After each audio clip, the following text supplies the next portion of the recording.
Hello, I'm going to walk you through the longest substring without repeating characters problem.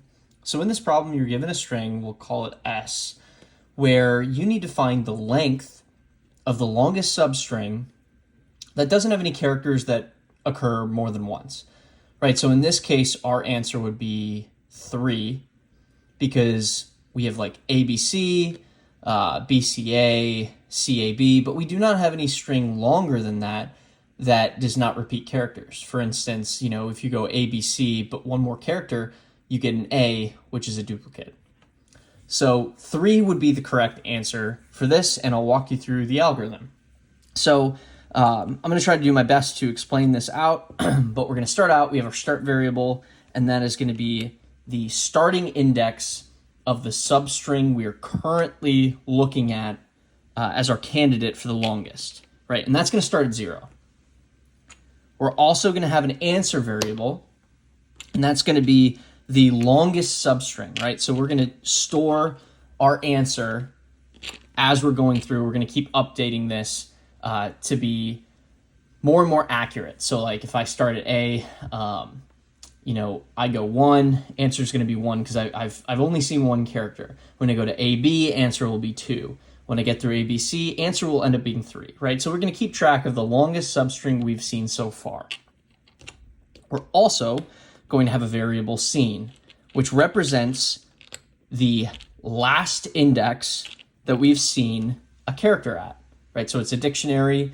We're going to go through, and it's going to allow us to check the last seen index so we know where to update our start variable to.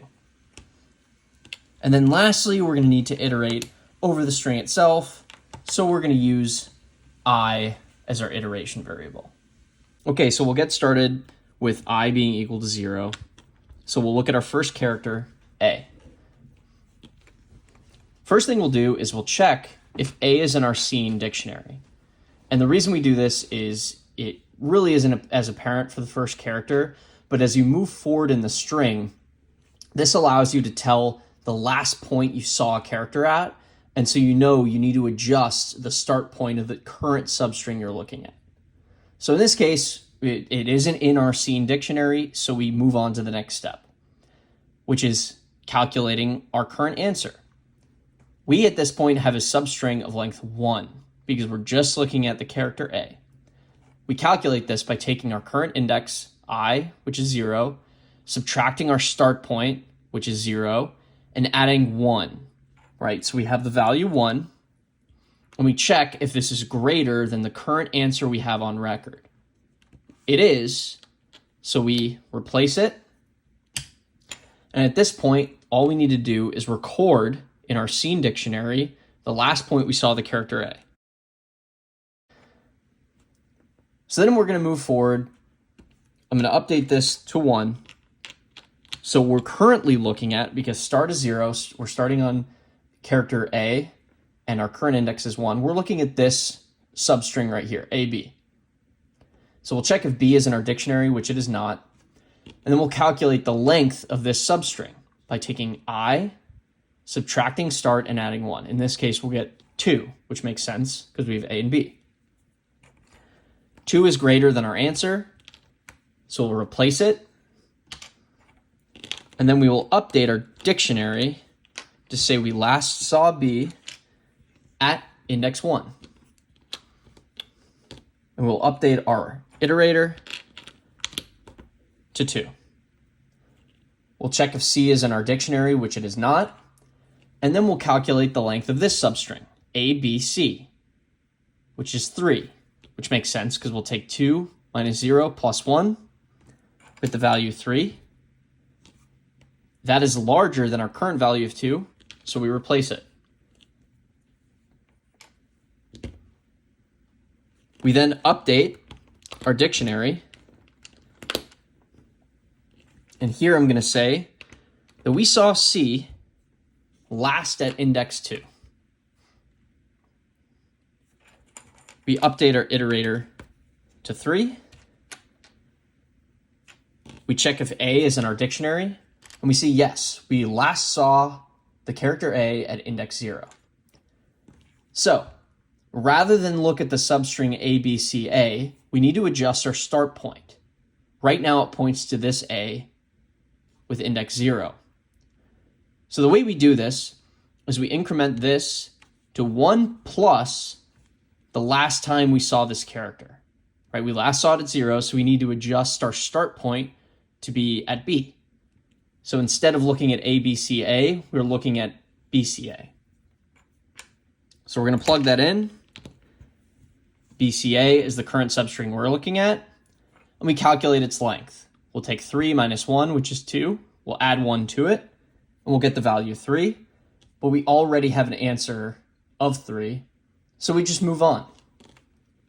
We take a look at our current index. We saw A last at 3, so we update our dictionary, and we move on. This one, same idea. We check our dictionary. We see, oh, we saw B at 1 last. So rather than looking at the substring BCAB, we want to look at the substring CAB. So we'll adjust this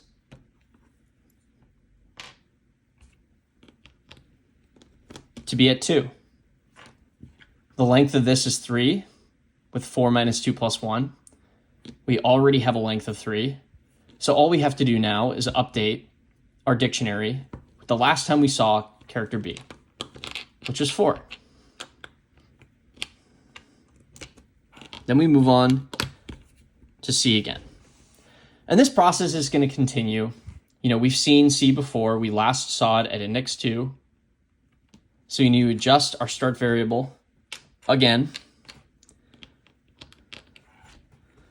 so that we're looking at this substring ABC.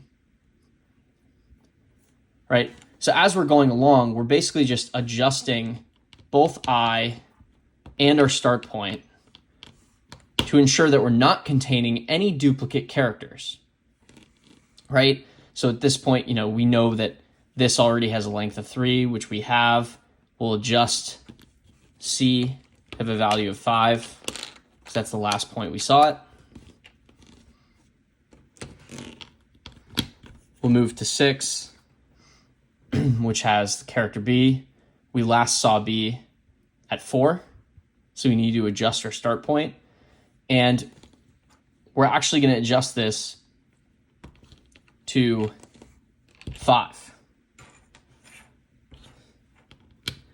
giving us a substring length of 2, because we just have C and B here.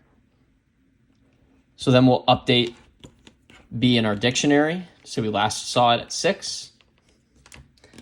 And then we'll look at the final character.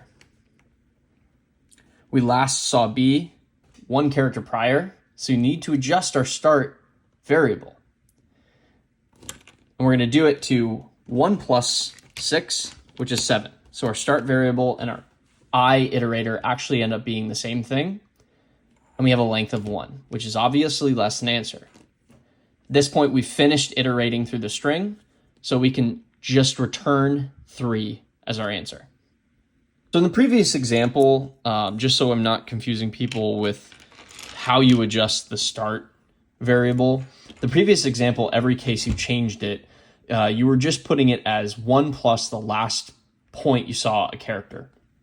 So this is going to be a counterexample to that. This point, we've seen A before at index 0. So we need to adjust our start variable. But obviously, we're not going to adjust it to index 1 because we would be moving it back. So we just keep B at the same point, right? Because if we did the case of saying, okay, where's the last time we saw A? Oh, it was at 0. So we're going to add 1 to that and set start. We would have a case where our current substring we're looking at has a duplicate in it. So we always want to just keep it at its current if a case like that comes up. All right, so that concludes the video. I hope you enjoyed it. Please let me know if you have any questions and I will do my best to clarify.